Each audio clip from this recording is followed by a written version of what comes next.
Saham ini bakalan kasih kamu capital gain sampai 100%. Mau tahu saham apa itu? Yuk kita bahas. Halo teman-teman, selamat pagi. Jadi di video kali ini kita akan membahas saham dari PT Bluebird Indonesia atau yang biasa kita kenal dengan BIRD. Nah, BIRD ini menurut saya terdapat beberapa hal menarik dalam emiten ini karena ada beberapa potensi yang seharusnya masih belum dilihat oleh investor-investor lain, dan saya rasa ini adalah kesempatan yang tepat bagi kita sebagai orang-orang yang mengetahui potensi dari emiten BIRD ini untuk masuk saat ini karena berpotensi menghasilkan keuntungan yang cukup besar. Oke, jadi sebelum kita masuk ke analisanya, kita akan membahas terdapat 3 prinsip jika teman-teman tertarik untuk berinvestasi saham dalam jangka panjang. Syarat yang pertama itu adalah beli perusahaan yang baik, yang artinya kinerjanya sudah terbukti. Lalu, yang kedua adalah beli di harga yang baik, yang artinya valuasi perusahaan ini sedang dijual dengan harga yang murah. Dan yang ketiga adalah investasilah untuk jangka panjang, karena pasar saham adalah tempat kita membeli suatu bisnis, dan bisnis itu hanya bisa dibuktikan dalam jangka waktu yang panjang, bukan bisa dibuktikan dalam jangka waktu sehari, 1 minggu, ataupun 1 bulan. Bisnis memerlukan pembuktian selama bertahun-tahun, dan dimana tentunya hal tersebut, jika seandainya teman-teman adalah investor saham, kalian hanya bisa mendapatkan keuntungan dari bisnis yang ada di pasar saham dengan berinvestasi untuk jangka panjang, atau kita bisa mengenal dengan istilah long term. Nah, terdapat 4 indikator sederhana yang teman-teman bisa jadikan acuan jika seandainya teman-teman ingin melakukan analisa fundamental sebuah perusahaan. Yang pertama adalah produk. Nah, jadi teman-teman harus mengetahui apa yang menjadi produk dari perusahaan ini. Lalu yang kedua adalah penjualan. Teman-teman harus mengetahui berapa sih angka penjualan yang didapatkan oleh perusahaan ini. Apakah cenderung bertumbuh dari tahun ke tahun atau menurun? Atau bahkan di tahun itu jangan-jangan terdapat suatu krisis yang membuat kinerja perusahaan tersebut menjadi buruk.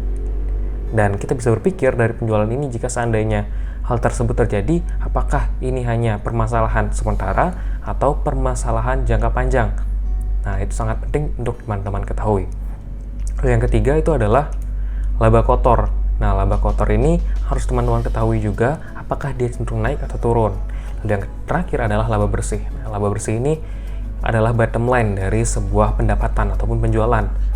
Semakin besar laba bersih yang didapatkan oleh perusahaan, artinya perusahaan tersebut bekerja dengan baik. Nah, terdapat rasio-rasio yang nantinya akan mendukung penjualan laba kotor dan laba bersih itu yang teman-teman harus perhatikan ya nantinya. Oke, jadi kita langsung masuk saja ya ke analisanya saham PT Bluebird. PT Bluebird Tbk ini dengan kode saham BIRD, kita bisa lihat chartnya bahwa selama beberapa tahun terakhir sejak ia mulai IPO, saham ini sudah mengalami penurunan yang cukup tajam ataupun cukup dalam. Nah, yang dimana dari harga awal IPO-nya mungkin ada di sekitar 8 ribuan, sudah mengalami penurunan hingga harga saat ini, yaitu ada di harga 1.500. Penurunan ini terjadi dengan angka 80%, yang dimana hal ini adalah suatu hal yang menarik. Karena seperti yang kita ketahui, saham Bluebird ini adalah saham perusahaan yang bagus. Perusahaannya berhasil untuk bertahan di berbagai macam krisis. Dan bahkan di tahun 2015 itu mulai ada transportasi online, Bluebird ini masih bisa bertahan. Dan Bluebird ini adalah satu-satunya perusahaan taksi yang bisa bertahan di era adanya online ride hailing. Dulu mungkin teman-teman bisa melihat bahwa terdapat beberapa perusahaan taksi lain seperti taksi kuning, taksi putih, dan taksi-taksi lainnya ya, dan taksi-taksi itu sudah tidak ada nih sekarang, dan yang bertahan hanya si Bluebird ini sendiri. Nah, kenapa hal itu bisa terjadi? Karena ya si Bluebird ini memiliki suatu mood yang perusahaan-perusahaan taksi lain tidak miliki, dan tentunya hal tersebut menjadi acuan yang menarik untuk kita menganalisa saham dari Bluebird ini. Buat teman-teman yang belum tahu BIRD ini adalah perusahaan apa, jadi ya BIRD adalah perusahaan induk yang melayani kebutuhan transportasi di Indonesia. Nah, untuk BIRD sendiri sebenarnya tidak hanya di transportasi, mereka juga punya beberapa hotel yang kita bisa lihat di Bali ataupun di daerah-daerah lainnya. Intinya mereka adalah perusahaan yang masih berkaitan lah dengan industri transportasi di Indonesia. Untuk pemegang sahamnya, pemilik dari perusahaan Bluebird ini adalah keluarga Djoko Sutono dan Dr. Purnomo Prawiro, yang dimana kita bisa melihat bahwa pemegang saham mayoritasnya itu adalah PT Pusaka Citra Djoko Sutono, lalu ada Dr. Noni Sri Hayati Purnomo, lalu ada PT Purnomo Investama, lalu ada PT Chandra Investama, lalu ada Indra Priawan Djoko Sutono dan Dr. Purnomo Prawiro. Lalu sisanya lagi 31,4% adalah masyarakat non-warkat. Nah, jadi ya fun fact, Indrawan Priawan Djoko Sutono itu adalah, mungkin teman-teman sudah tahu, itu adalah istri dari, suami dari Nikita Willy ya teman-teman. Dia adalah salah satu public figure terkenal juga yang ada di Indonesia. Nah, masuk ke segmentasi pertama yaitu produk.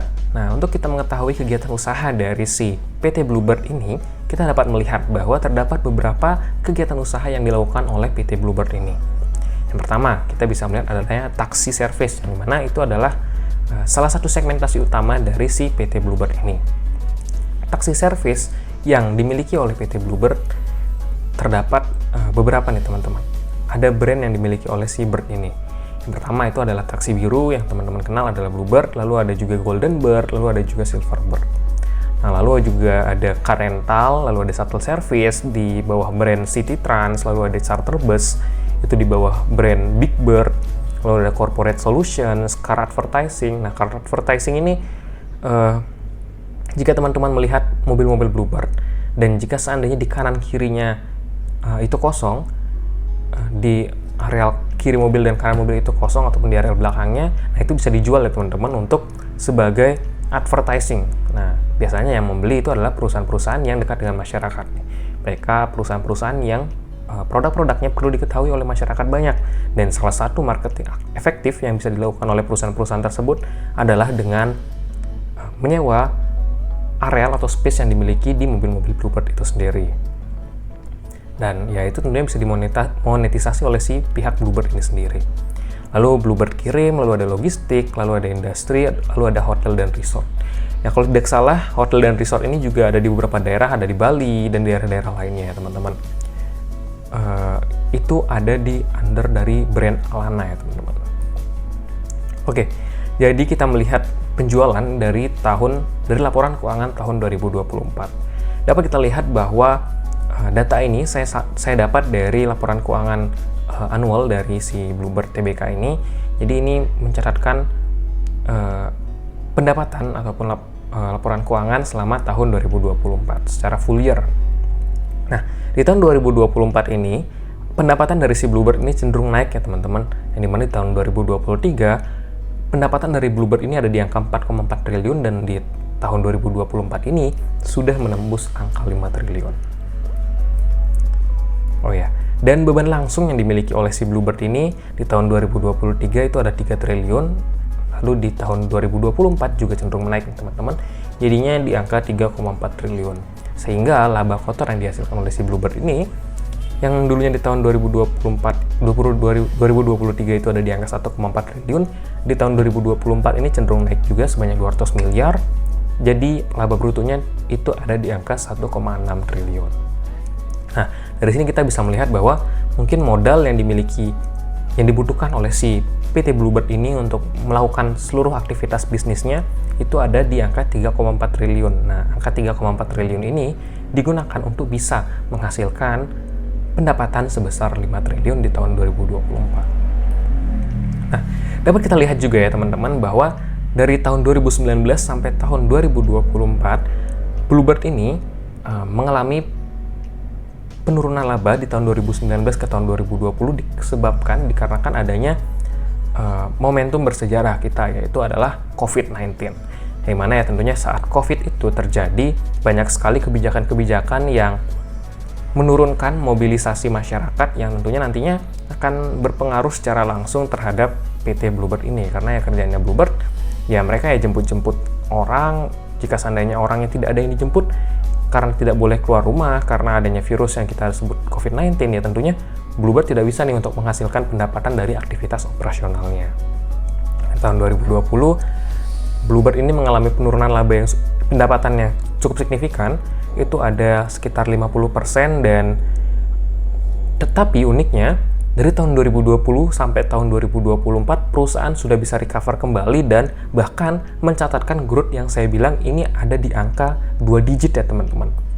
Nah, bisa kita lihat di tahun 2020 labanya 2 triliun, lalu di tahun 2021 itu 2,2 triliun, lalu di tahun 2022 ini naik cukup signifikan dari 2,2 triliun lalu naik ke 3,5 triliun, lalu di tahun 2023 itu naik juga cukup signifikan lagi, itu ada di angka 4,4 triliun, dan di tahun 2024 ini untuk sejak tahun 2020 sampai 2024 untuk pertama kalinya Bluebird mencapai pendapatan sebesar 5 triliun. Nah, ini cukup menarik ya teman-teman, karena pendapatan si Bluebird ini sejak COVID sampai tahun 2024 ini cenderung menaik, bahkan di tengah gempuran adanya taksi-taksi online ya teman-teman. Seperti yang kita ketahui juga, dari tahun 2020 sampai 2024 terdapat banyak sekali taksi-taksi online yang bermunculan, mulai dari Maxim, dari Grab, Gojek, dan ya taksi-taksi online lainnya ya teman-teman. Tapi si Bluebird ini masih bisa bertahan karena ya tentunya mereka memiliki segmentasi pasar yang khusus ataupun ceruk pasar yang menarik bagi diantara taksi-taksi online tersebut. Karena jika seandainya teman-teman juga ikut ataupun naik taksi Bluebird ini, teman-teman juga bisa merasakan bahwa servis yang diberikan oleh driver kepada penumpang itu berbeda nih diantara dengan taksi-taksi lainnya. Biasanya kalau Bluebird ini juga beberapa mobilnya sepengalaman saya juga menawarkan air putih, walaupun harganya agak mahal sedikit, tetapi kenyamanan yang ditawarkan oleh si Bluebird ini sangat-sangat nyaman ya teman-teman, dan bahkan ya orang-orang lain juga pastinya akan berkata seperti itu. Dan bahkan jika seandainya teman-teman juga merupakan konsumen ataupun customer dari si Bluebird ini, ya pastinya teman-teman juga akan merasakan hal yang sama. Nah, yang menariknya nih teman-teman, saya ada kesalahan data di sini terkait dengan harga sahamnya, tetapi ya ini tidak terlalu penting karena kurang lebih datanya sama. Jadi ya terdapat anomali di sini ya teman-teman, di antara harga saham dengan pendapatan yang dimiliki oleh si PT Bluebird ini. Nah, seperti yang kita ketahui, sejak tahun 2020 sampai tahun 2024, si Bluebird ini berhasil untuk meningkatkan pendapatannya sebesar 2 digit persentase setiap tahunnya.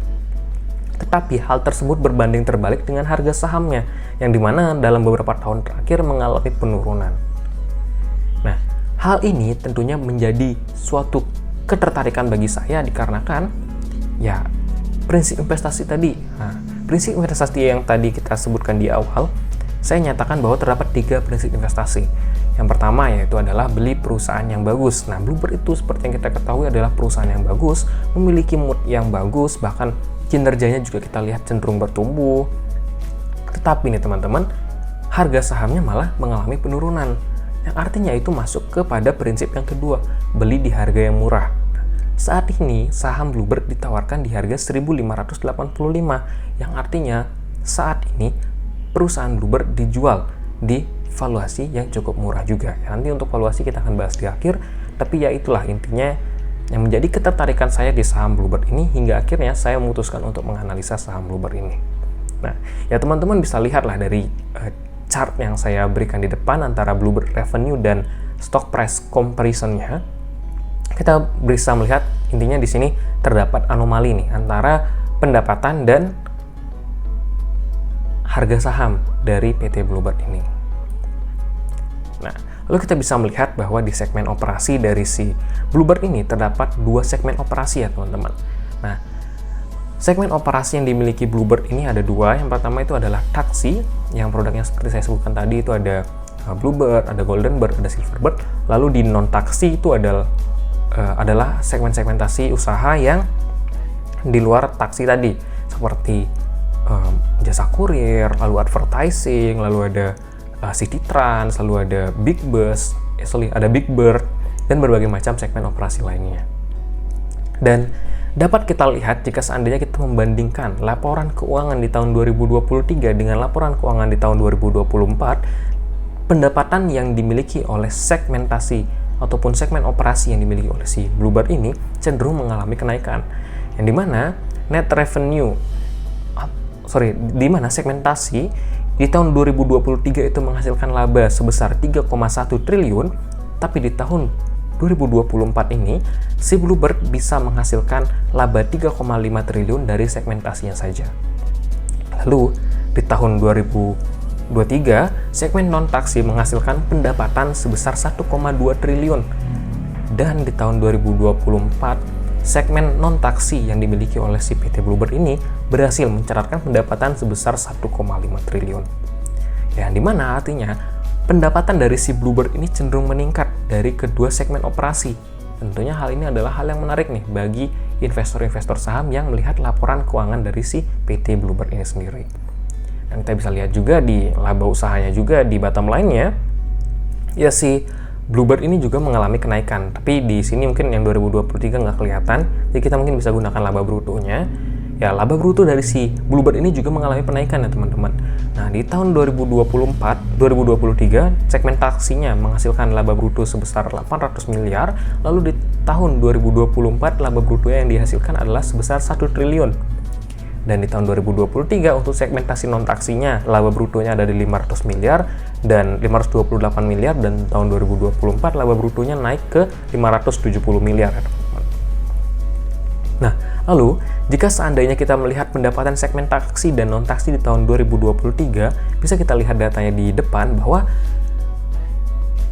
pendapatan yang dimiliki oleh si Bluebird ini 71% di tahun 2023 diberikan oleh segmentasi bisnis ataupun segmen operasi dari bisnis taksinya. Dan untuk non-taksi, jumlah pendapatan yang dikontribusikan oleh segmen non-taksi ini ada di angka 28,7%. Nah, tetapi menariknya, di tahun 2024, pendapatan yang dikontribusikan oleh segmen taksi ini menurun menjadi angka 70,1% yang dulunya 71,3%, tapi dari segmen non-taksinya itu meningkat menjadi 29,9%. Nah, artinya, walaupun pendapatannya meningkat nih, antara kedua segmen tersebut, tetapi terdapat pergeseran antara segmen taksi dan segmen non-taksi. Pengembangan segmen non-taksi ini saya rasa cukup masif dilakukan oleh Bluebird karena saya rasa manajemen ini sudah paham teman-teman bahwa industri taksi ini bakalan banyak gejolak ke depannya, dan Bluebird menginginkan mereka memiliki diversifikasi bisnis ataupun segmen operasi yang optimal dan maksimal sehingga bisa menghasilkan pendapatan yang juga optimal.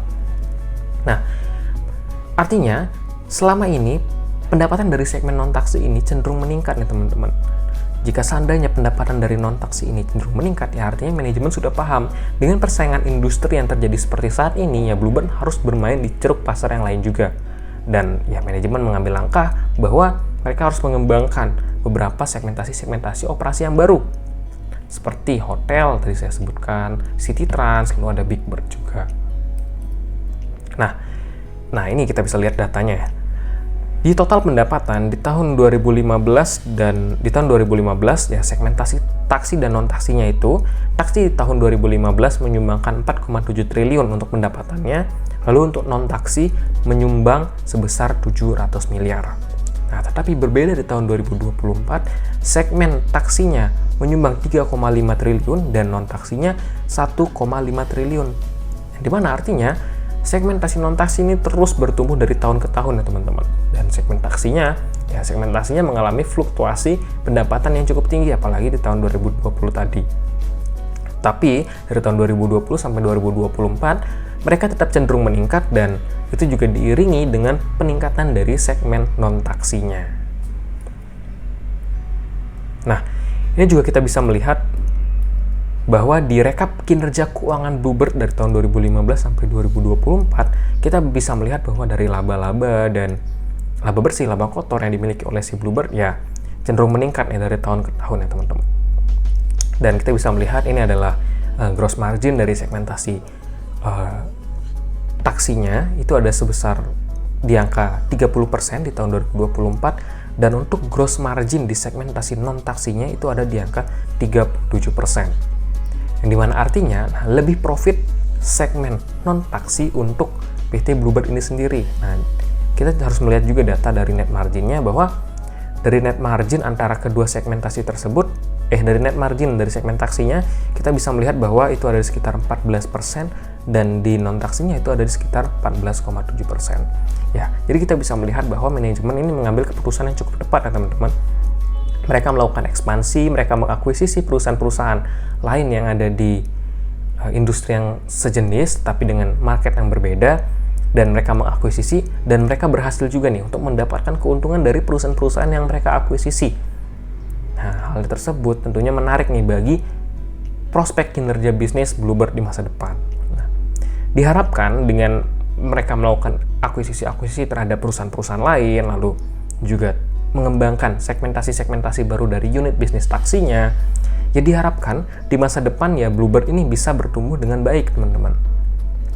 Dan jika seandainya Bluebird ini bisa bertumbuh dengan baik, memiliki prospek yang cerah di masa depan dan bisa bersaing dengan kompetitor, ya tentunya hal tersebut bisa menjadi alasan kuat kita untuk ya mulailah mengumpulkan saham dari PT Bluebird ini.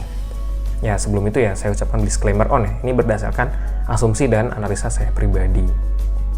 Dan juga di segmen taksi saya melihat terdapat ketertarikan saya di segmen taksinya itu bahwa si Bluebird ini sudah tahu bahwa mereka tidak bisa bersaing di layanan taksi online yang bisa ekspansi dengan membakar uang, dan tentunya mereka harus menjaga unit bisnisnya agar tetap bisa profit nih teman-teman. Dan ya mereka melakukan ekspansi ke segmen operasi baru ataupun branding baru untuk taksi yang lebih elit, yaitu adalah Golden Bird yang biasanya kita bisa lihat mobilnya itu adalah Alphard, mobil-mobil mewah lainnya.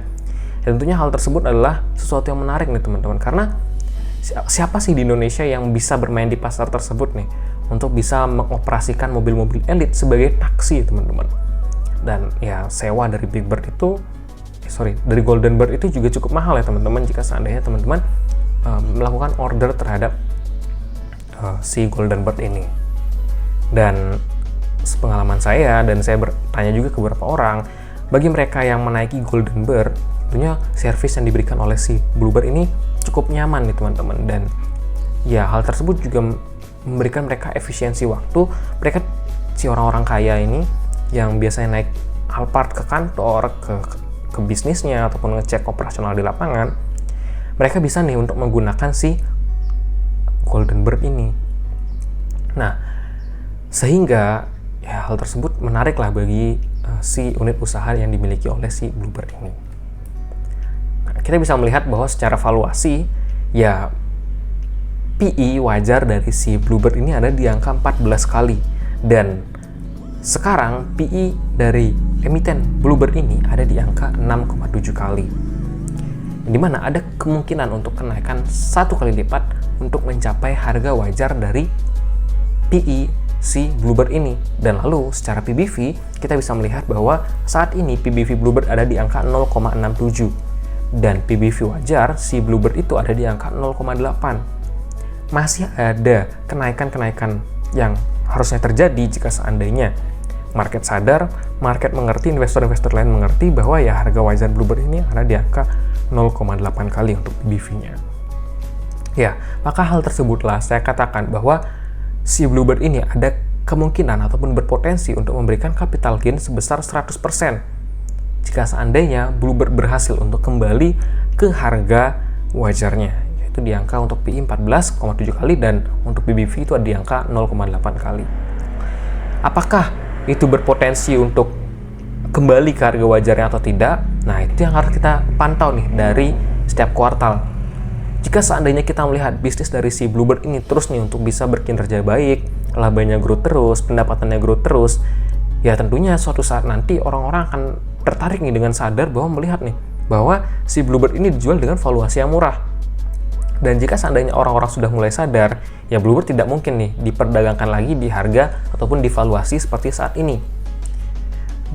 Ya, kita bisa mengerti lah bahwa jika seandainya ada hukum supply dan demand, di saat supply-nya terbatas, harga sahamnya sedikit, dan orang-orang yang tertarik untuk membeli saham Bluebird ini banyak, ya tentunya akan terjadi kenaikan di harga saham Bluebird ini sendiri. Nah, yang menarik juga, saya melihat bahwa si orang-orang yang ada di keluarga Djoko Sutono yang menjadi salah satu shareholders majority dari si PT Bluebird ini cenderung nih untuk melakukan aksi pembelian dari tahun ke tahun. Nah, mereka tahu bahwa perusahaan mereka ini adalah perusahaan yang bagus, perusahaan yang bisa bertumbuh ke depannya, dan ya tentunya mereka terus nih mengakumulasi saham-saham yang ada di pasar. karena mereka yakin ini adalah harga wajar ataupun harga yang sudah sangat murah bagi sebuah emiten Bluebird ini sendiri. Bahkan mereka pun yang sudah paham bagaimana cara bisnisnya bekerja menilai bahwa saham ini dijual dengan harga yang murah. Nah, ini juga yang menjadi hal yang menarik teman-teman.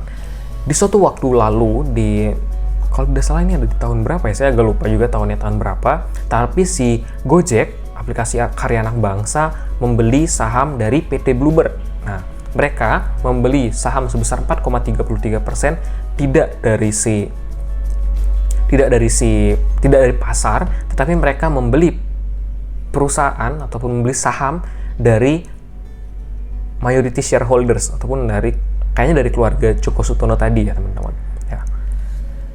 Dan harganya ya totalnya sebesar 400 miliar dan harga penjualan per sahamnya disepakati di angka 3.800 rupiah. Nah, angka 3.800 rupiah ini adalah real value dari si perusahaan Bluebird ini sendiri.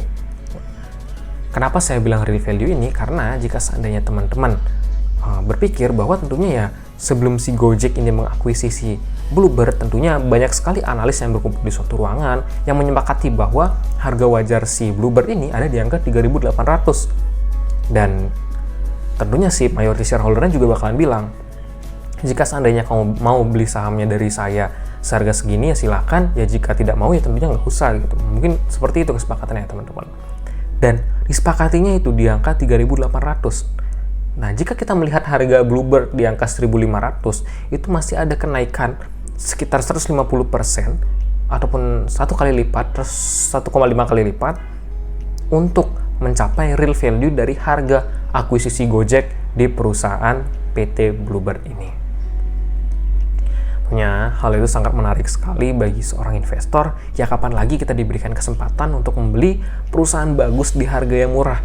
Apalagi kita juga tahu bahwa ya Bluebird ini kita bisa lihat lah kendaraannya, kita bisa lihat bisnisnya, bahwa ya banyak nih berseliweran di jalan mobil-mobil dari si Bluebird ini. Bahkan saya di Jakarta pun melihat bahwa Bluebird ini sendiri, bahkan jika saya menghitung ya, jika seandainya saya melewati sebuah jalan itu terkadang kita bisa melihat 5-7 Bluebird secara berbarengan dan banyak dari mereka yang isi penumpangnya teman-teman. Dan ya jika seandainya teman-teman juga melihat di mungkin teman-teman di Jakarta melihat di Mall Pacific Place, ya kita bisa melihat bahwa saya sempat bertanya bahwa ya itu si Bluebird itu okupansinya sangat tinggi nih. Orang-orang nyebrang dari Pacific Place ke halte Bluebird di depannya, lalu ya mobil-mobil Bluebird udah ada di sana dan ya mereka tinggal masuk aja nih teman-teman. Dan bahkan supirnya juga sempat bilang kepada saya, kalau tidak salah si supir ini cuman hanya nunggu sekitar 5-10 menit untuk mendapatkan penumpang baru. Nah, yang artinya itu sangat menarik nih teman-teman. Berarti okupansi dari si mobil-mobil yang dimiliki oleh si Bluebird ini sangat tinggi, sehingga berkemungkinan di masa depan mereka bisa menghasilkan revenue yang terus meningkat dari tahun ke tahun. Apalagi jika seandainya mereka menambah unit taksinya ataupun menambah ya unit-unit segmentasi non taksinya yang lain lah.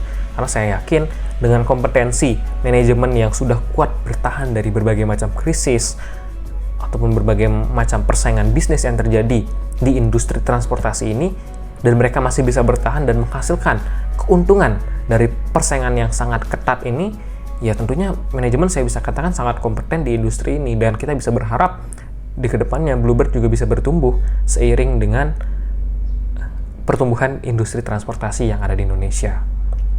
Jadi kita tinggal melihat jika seandainya ada taksi-taksi baru yang mulai masuk ke Indonesia, seperti yang terakhir itu ada Finvest atau SAK-SM, kita tinggal melihat lah di masa depan apakah si Bluebird ini pendapatannya masih cenderung naik atau mengalami penurunan. Nah, jika seandainya mengalami penurunan dikarenakan adanya ancaman dari si Finvest ini, ya kita bisa mulai berpikir kembali ataupun menganalisa ulang terkait dengan emiten ini. Tapi jika seandainya walaupun ada kompetitor si Finvest ini masuk, tapi Bluebird masih bisa bertumbuh nih ke depannya, tentunya hal itu sangat menarik ya teman-teman, karena artinya si Bluebird ini berhasil untuk menciptakan laba, mencetak laba walaupun adanya kompetisi ataupun kompetitor-kompetitor baru yang jauh lebih kuat daripada mereka, dan mereka masih bisa bertahan ya teman-teman. Tentunya itu sangat menarik lah bagi seorang investor jika seandainya teman-teman menganalisa ataupun melihat saham dari Bluebird ini. Ya, intinya sebagai penutup ya teman-teman, saya ucapkan terima kasih bagi teman-teman yang sudah menonton video ini sampai akhir, dan saya ingin bilang kepada teman-teman bahwa video ini hanya bersifat second opinion bagi teman-teman jika seandainya tertarik untuk menganalisa emiten dari Bluebird, dan jika seandainya teman-teman tertarik dengan analisa-analisa saya yang sejenis, saya harapkan teman-teman ya mengklik tombol subscribe yang ada di bawah. Disclaimer on, ini bukan ajakan beli ataupun jual, tetapi ini adalah second opinion bagi teman-teman yang tertarik untuk menganalisa saham Bluebird atau ingin mencari ide investasi baru di saham ataupun di Bursa Efek Indonesia. Jika teman-teman ingin baru untuk memulai investasi ke saham Bluebird, saya harap jangan hanya memutuskan keputusan investasi ini berdasarkan video ini saja, tapi saya harap teman-teman yang juga bisa mencari video-video lainnya ataupun melakukan analisa secara mandiri, secara independen untuk melihat perusahaan-perusahaan lain ataupun perusahaan Bluebird ini secara lebih mendalam dan ya lebih kompleks lah. Karena penyajian data ataupun analisa yang saya berikan di sini itu hanya sifatnya ringkasan saja. Tentunya jika seandainya teman-teman ingin memiliki sense ataupun tesis yang baik bagi diri kalian masing-masing, ya saya harap teman-teman juga menganalisanya secara mandiri lah untuk si emiten ini. Intinya sebagai penutup ya teman-teman, kalau mau kaya, ya saya harapkan teman-teman subscribe rupiah. Sekian saja video saya kali ini, saya ucapkan bye-bye dan terima kasih.